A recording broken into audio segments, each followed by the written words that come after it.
So be prepared for it accordingly. For the math part, of course, you have to do a lot of practice. I'll definitely try to calculate the time that you can do the exam, but of course it will be a lengthy one, because I'll not give you any like kind of unknown rocket science. I'll just mold the questions, I'll just change a little bit situation, and you will get whatever you have with you. The exam will be coming from that thing. So you just have to practice more and more. Anyways, keep this date noted with you. It will be your tough day. Now today we are talking about the linear approximation, and we are still, of course, we are using the concept of what? Concept of what?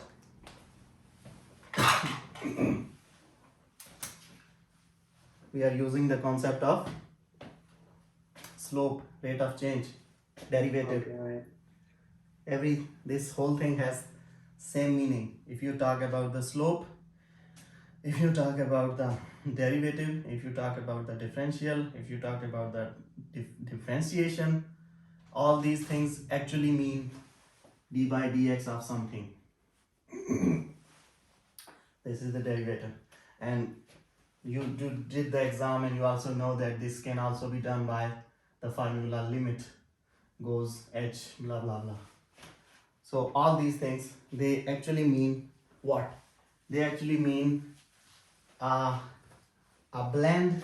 If you have this curve, then at every next moment this curve is blending, it is turning, it's not going straight, it is actually changing the direction. So at every next step you are actually trying to calculate that how much there is a change, how much is the change in the shape of this figure, how much is the change in this curve, how much is the slope. If you are on the mountain, then of course you are talking about the slope, that how much I have to bend to go down. So everything is all about the slope. And the concept of linear approximation, this is also coming from the from the slope thing, from the tangent thing. You already know that if this is a curve at a certain point, if this is the point P, just you solved a question in the exam about what was that find a tangent line for the parabola having this curve. This is the curve for a parabola, and you were supposed to find the tangent line at a certain point P. So I'm saying that if this is the point of my interest, where I want to see the slope, then of course at this point the tangent line is very important, is the key thing which is of importance to me. Now it is very easy to calculate the tangent line for this certain point P, but and to calculate the value, if this is my function f of x and this is the tangent line, right? Now I actually want to find the values of the function using the tangent line, but it's very easy to find this point which is directly in contact with the curve. But if I want to find some point at the neighborhood, now if you go back, now let me zoom in this situation. If I zoom in this situation, only this circle part, it will become like this, and this, right? Now only one point is in contact with the curve. Here, any pages here. Only this one point is actually is contact with the curve. Only one point. Here it looks like that many points are connected, but no, this is just a bold version. But when you zoom in, only one single dot is connected with the curve, and that dot is P. So for me, it's very easy to find that if I say this is the point C, then it is very easy to find f of C for that point. But if I want to know a very small movement in the curve on the right or on the left, now on the right or on the left, I am now no more connected with the tangent line, because tangent line is only connected at the point C with the curve. If I move a little, like 0.000009, I move from this point, I'll no more be connected with this tangent line. So if I want to know, I'm saying that I want to know about the very next point from C, that is C plus H. You know the meaning of H. H is coming from delta X. You know the meaning of delta X.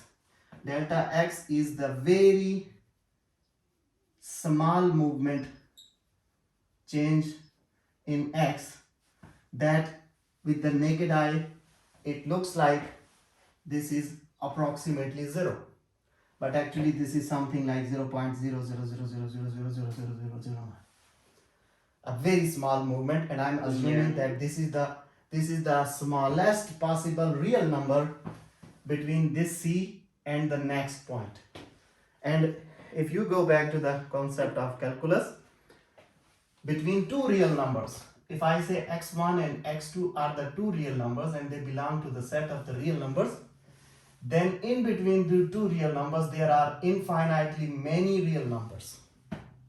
In between x1 and x2, it doesn't matter that I'm saying that x1 and x2 are almost close to each other, and I'm assuming that there is like x1 and x2 is the very closest point to the x1, but still, according to the theorem, still whether how much close you assume, even if you assume this distance between them, still there are infinitely many real numbers in between them, and it is always impossible to find a number exactly next to the previous real number, and you claim that yes, between this C and C plus H, and you claim that in between them there is no real number.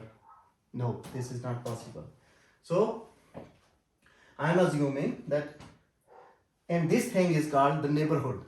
So the point of interest is that I'm okay for finding f of C, but if I want to find the neighborhood of f of C, the neighborhood which you know from the limit definition, which is known as the H positive or H negative. Do you know this? Do you know this limit? From the chapter 1, when you apply, when you say limit H goes to 0 positive, or when you say limit H goes to 0 negative, what does this mean? It means that H is approaching 0 from the left. If this is 0, then H is a number which is approaching 0 from the left, and this we call 0 negative. And we are saying that between 0 and H there is no further real number. This is only theoretically possible, practically not possible. So it is only possible if H is equal to 0. Similarly, H positive means there is a number H and it is approaching from the right to 0. So that's why you put plus and negative. When you put negative, you are saying that I took a number H from the left and it is almost going to sit on 0. And from 0 positive, it means I am taking a number H, it's almost sitting on the number 0 from the right side, from the left or right, because you are dealing with the x-axis. So you are always talking about the left or right for the H. What is H? H is delta X. What is delta X? It is change in the position of X. Where the position of X changes, it is either changes on the right or it changes on the left. That's why we talk about the left hand limit and right hand limit. Anyway, we are not going into that story. So from the concept of tangent to a curve, we already know, I have written a lot of theory, you can read it, I will share the pages, that the most nearest point of a curve to the tangent line is found at the point of tangency. This point which I am telling you is actually the point of tangency. If this is the tangent line and this is the function f of x and this is tangent line, then the only one point where tangent line connects with the curve is called the point of tangency. And this is the only possible nearest number to the curve. Actually if you look more closer into this, so when you draw the real line, it's actually you are not actually drawing a line from the curve. You are actually trying to connect two different things. One thing is this straight line, it is coming from there, and one thing is a curve like an umbrella, and you are trying to connect the curved umbrella with something straight, anything, and you are trying to connect these two things. Now assume this is a curve, this one, this is not straight, assume this is curve and this is the straight one, and you are trying to connect them. Then they will connect at this point only, because this is bending, this is straight, only one point will connect, and this point is called the point of tangency.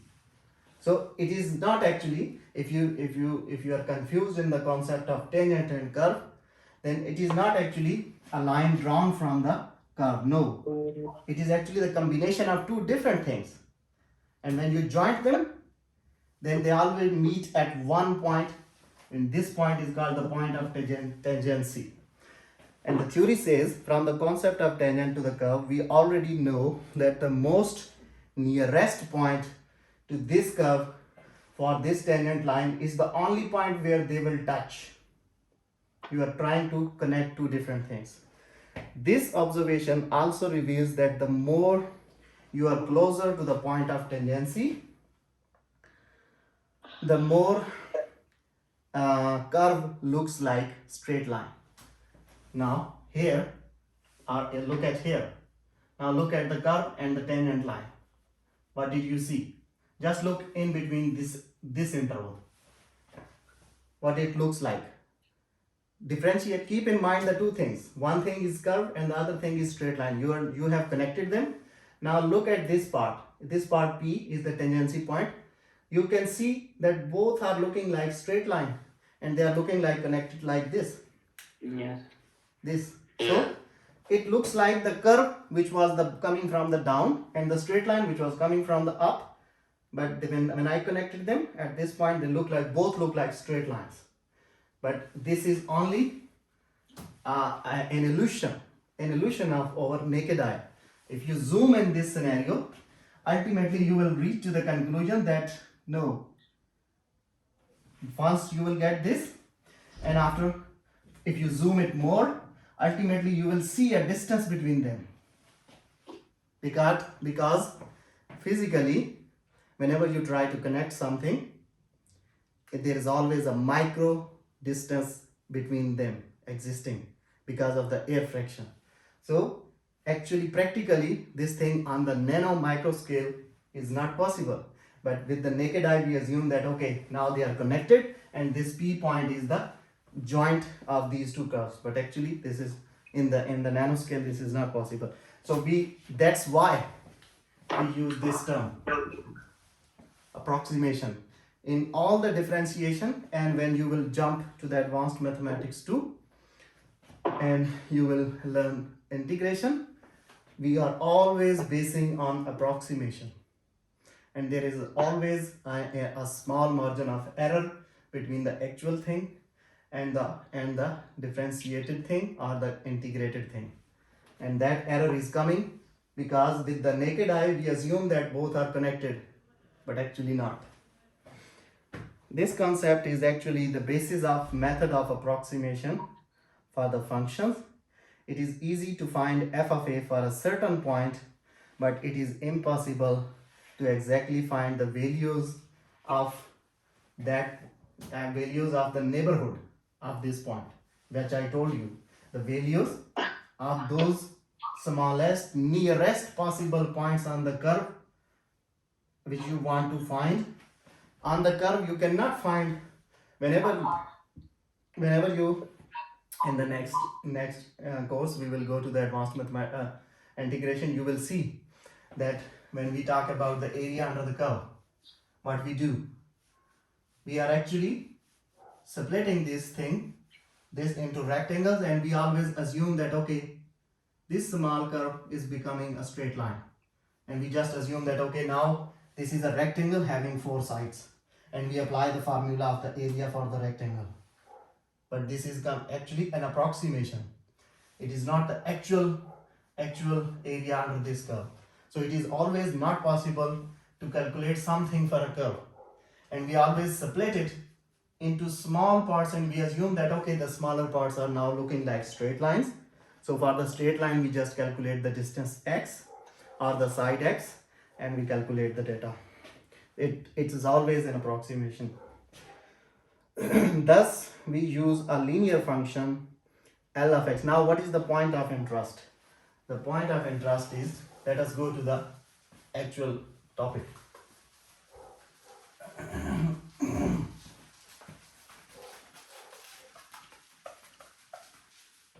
I already told you that now you should be clear enough that if you have a curve and you draw a tangent on it, so it is actually two different things which you try to connect together. One is the curve and the other one is a straight line. Now this straight line is some function, it has an equation, and this curve is also a function, some function, but this function is different than this function. This is what? This is, for this straight line, you know that y minus y1 is equal to m into x minus x1. What is this? This is the equation of, what is this? Slope. No, this m is slope. What is this whole equation? You solved a question yesterday. Yeah, I don't know the name of the equation. This is the equation of tangent line. Okay, right. So this tangent line, which was coming from the upside, it has an equation from this, and this function is a curve, and this function is always given to you. I said y is equal to x square. What is this? This is f of x. Y equal to f of x. And this thing is actually the one coming from the bottom. And I asked you that give me, for this function, give me this thing which I want to put it from the up. Now you understand? What did you do yesterday? Yeah. I gave you a curve and I said you take a straight line from the up and use this curve and find a straight line which you take from the up, and when they connect they make a tangent line. Alright. So I gave you a curve, you find this straight line for me. So actually the point of interest, you should be clear enough that this is not one thing. You are actually connecting two things. So now what we do in the linear approximation. In the linear approximation, it's always difficult to find this function f of x, but it is very easy to find the tangent line. So we use, if I say this is if a tangent line to the function f of x is given, and I know an equation for this, and I say this is the L of x, something function for this tangent line, whatever equation you find by using that equation. I know this equation, then by using that equation I can say that at certain point when they connect together, both the curve and tangent line, they become like straight lines approximately. So it means at this point the equation of the tangent line, if I am saying this is L of x, this is approximately equal to the curve function. This is linear approximation. Do you understand? Yeah. Good. So our theory I have written on the pages, you can read it again. But now we know from the equation, so let us derive some formulas to how to use the tangent line equation of something to find some f of x. So from the equation of tangent line, we know that y minus y1 is equal to m of x minus x1. If this is something like this, then what is y? Y is actually f of x, right? And Yeah. this is f of x1, right? It is equal to m into x minus x1. Now, if I say my point x1 is A, and I am concerned with the curve on this point A, this is the point A. It means this point is x1 is the next point is if this is this whole thing function is dependent on f of x, and the other thing is y, then if x is original x, the variable, and the point of my interest is A, that means I'm saying that x1 is A, then I can simply say that f of x minus f of A equals to m into x minus A, right? Can I write this? Or I can write f of x equals to, this goes there, f of A plus m into x minus A, right? Is it okay so far? Yeah. Now, what is f of x? F of x is y. So I can simply say, okay, y, go back to y. This is equal to f of A plus what is my m? What is the slope? Slope. What is formula for slope? We just change the tangent. It is the derivative of the function f of x. Oh yeah, right. You know this.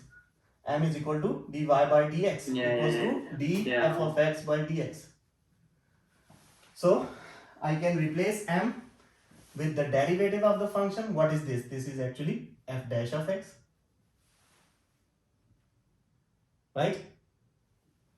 And f dash of x, whenever you find the slope, you always find when you are solving the tangent equation. For example, yesterday for y equal to x square, when you are finding the tangent equation, the point was given to you 1 1. So once you found the value of m in terms of some x, then you put the value of x equals to 1 and you got the answer. So this is actually the slope at the certain point. So in this case, what is that point? It is A. So the value of the derivative of the function at the point A is actually the slope at this certain point. What I am interested in the slope from this point. So what does that mean? That means you already know these things, that the value of the derivative of the function at this point. So if f dash of x is the derivative of the function, then the point is A. So actually the slope is f dash of A, right? Into x minus A. Now this is an equation of the tangent line. Just I used this one. All these equations are actually the equations of the tangent line, just manipulations. I have changed nothing. I have just converted this equation from the m to f dash stuff, and I changed the point x1 to A. So this is the tangent line equation. This is one equation, just keep it in mind. Then I told you that when I will connect them, both the curve and the straight line will look like this. And I said, okay, the function which was for the tangent line, whatever it is, or let me say it is y. For the tangent line, I am saying this is y. And For the curve, I'm saying this is f of x. Then I told you that at this point, this function and this function approximately become equal to each other. Right? I told you already. At the point of tangency, this f of x is for the curve which is coming from the bottom. Y is for the straight line which was coming from the up. And I said when I will look at this point, both are looking straight lines. So I'm saying that yes, both the equations are approximately equal to each other. So I can say that my f of x, now this is for the tangent line from the upper thing, this equation. And I'm trying to use this equation to say that okay, my f of x will be approximately equal to this equation. It means my f of x will be approximately equal to what? This whole formula. F of a plus f dash of a into x minus a. So now what is happening? This data is coming from the tangent line. And I have successfully used this data to get this f of x, which is actually for the curve from the bottom. So to find an f of x, I can use the equation of the tangent line to find the curve at the neighborhood points. This is an equation. We will do an example and you will see it's not so difficult. So to this whole thing, this whole phenomena, we will say now this is what happened. We have actually approximated something, approximated the curve. This f of x, you should be clear in mind. If you are not clear, just tell me. You should be clear that this f of x is for the curve which was coming from the bottom, and this y is for the tangent line which was coming from the up.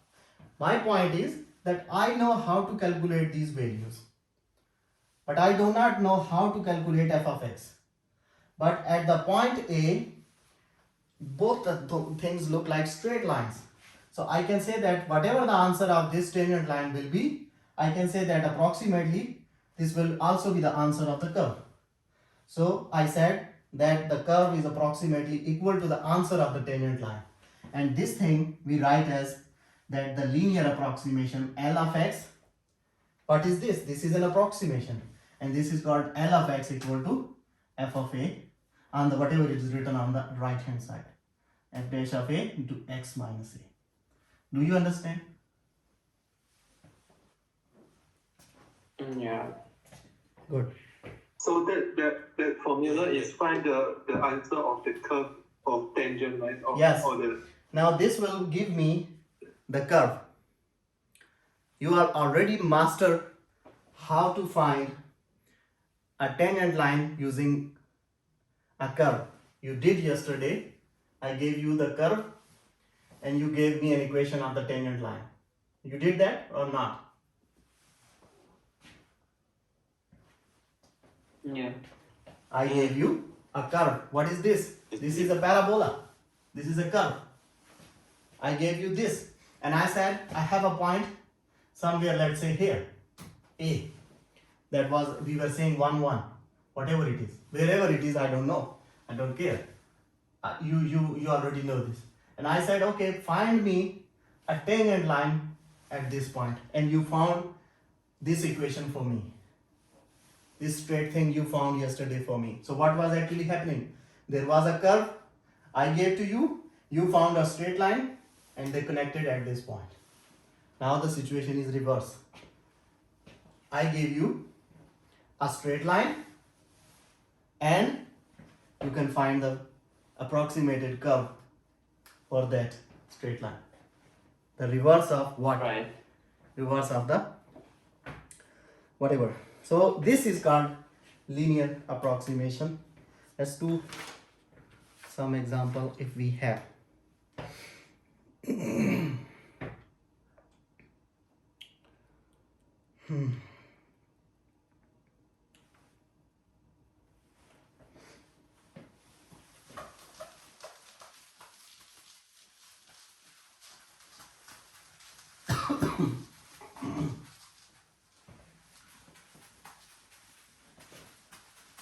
I assume that in the similar way, you already have the concept of how when you were trying to find the tangent line in the first or second chapter. If we have f of x equals to under the root x plus 3, and the point of my concern is a equals to 1, find the L of x at this point. So you already know the formula, how to find, right? What was the formula? The formula was L of x equals to f of a plus f, right? Tell me if I'm wrong. F dash of a into x minus a, right? Yeah. This was the formula for the linear approximation from this is an equation. Assume that this is an equation of the straight line, and using this equation you are trying to find the relative approximated f of x curve. So you are trying to find the, now this f of x means the curve, and this f of x means actually the y, the tangent line. Anyways, now in this formula what I need the value of the function at a, I need the derivative, and then the derivative value at the point a, and x will be as it is, and minus a. So first I need f of a. What is a? A is 1, so I need f of 1. F of 1 means this function is given to you, this data is given to you. So, and this is the formula. So you have to find L of x at the point a is 1. So for finding L of x you need all these things. So definitely, or I can write it as like, to find L of x at a, I actually need L of x equals to f of 1 plus f dash of 1 into x minus 1, right? So what I need the value of f of 1 and f dash of 1. I can get the value of f of 1 from this function. F of 1 will be under the root 1 plus 3 under the root 4, that is 2. For f dash of 1, first I need to find f dash of x. That is the derivative of this function. 1 by 2 under the root x plus 3, right? What is the derivative of this function? Okay. Yeah. 1 by 2 under the root x plus 3. This is the derivative of this function. So now I can find, now I have f dash of x. So now I can find f dash of 1. Simply plug in 1 in place of x. So f dash of 1 will be 1 over 2 under the root 4. That is 2. That is 2.2. That is 1 by 4. So you have both these values. Put them here. So your L of x equals to f of 1 is 2 plus f dash of 1 is 1 by 4 into x minus 1. Now simplify it, and this equation will be like 7 by 4 plus x by 4 L of x. Now this is what? This is the corresponding curve whose tangent is given to me at this point. If this point was a, so actually this thing was given to me. This thing was this. And I have found this equation for the curve. I don't know how the curve will look like, but I'm just telling you that I have successfully found that thing. This thing I have found, this thing was given to me, the point was given to me. So at this point, if the straight line looks like this, then the curve will look like this. Okay? Yeah.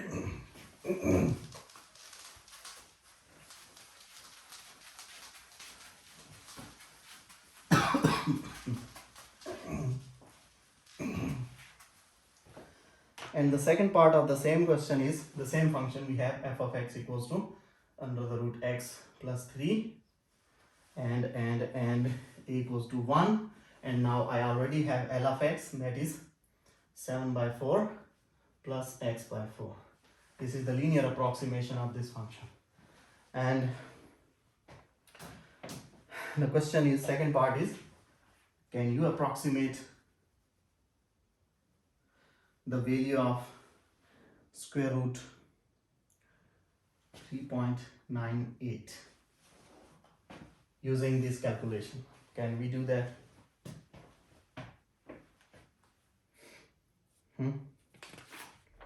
Can we do?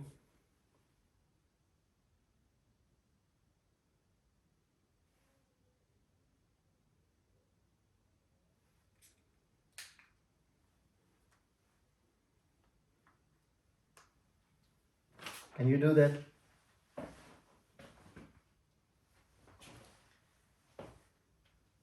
Why silent? Say no. Okay.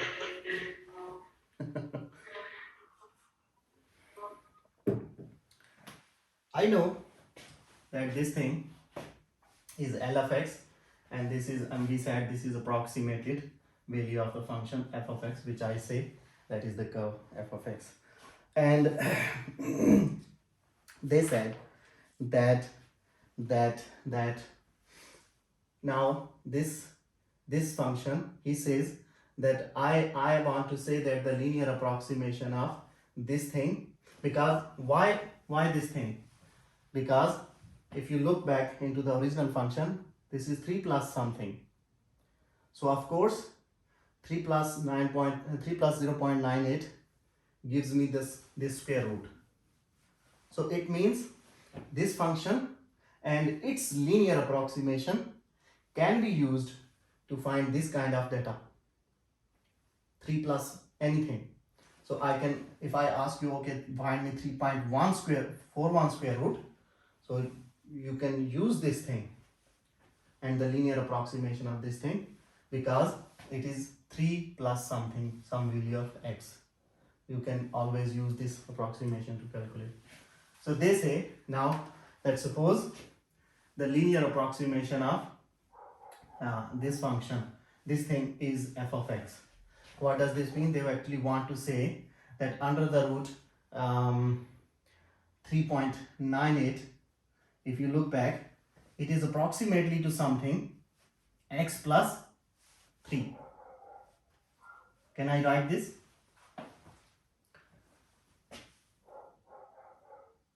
Three plus, Yeah. if I do 0.98, then they become equal. So I can say that yes, there is some value of x which when I add in 3, I can get this answer. So I can approximate them together. And if I approximate them together, this simply means that I can approximate this thing.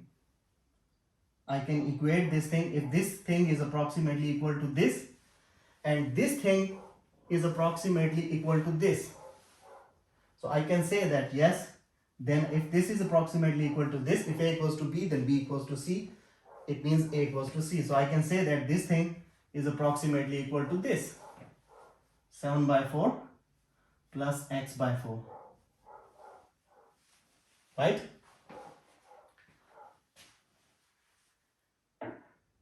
Right or not?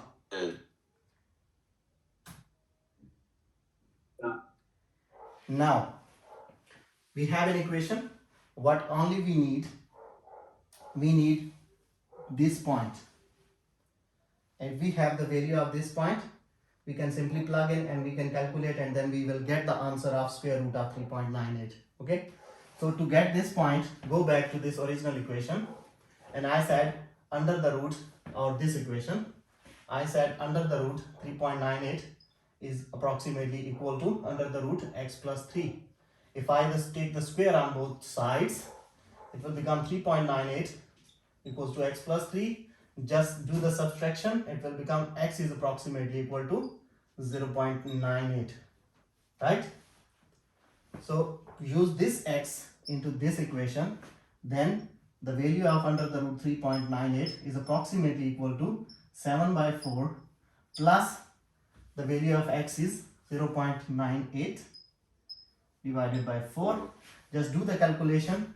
and you will get the answer. The answer is 1.995. So you don't need to use calculator. You don't need to use the operator square root. If you don't know, if you don't have the calculator to find the square root, and you have a simple calculator which does not give you the option of square root, then you can use the method of linear approximation to find the value of a square root. Right? Yeah. All right. Good. So in the homework, I asked you that I gave you 2-3 values, that can you find these values for me. So you can always find any value. If I ask you that can you find the square root of 4 for me, then you can say yes, the square root of 4 looks equivalent to x plus 3 for some value of x. So if x is equal to 1, then both are equal. So you can use this value into this equation and just simplify them, and you will get the square root of 1, that will be exactly 2. When you will put 1 here in place of x, what will it become? LCM of this 7 plus 1, 8 divided by 4, that is 2. And you also know that the square root of 4 is 2. So the same answer from both methods, right?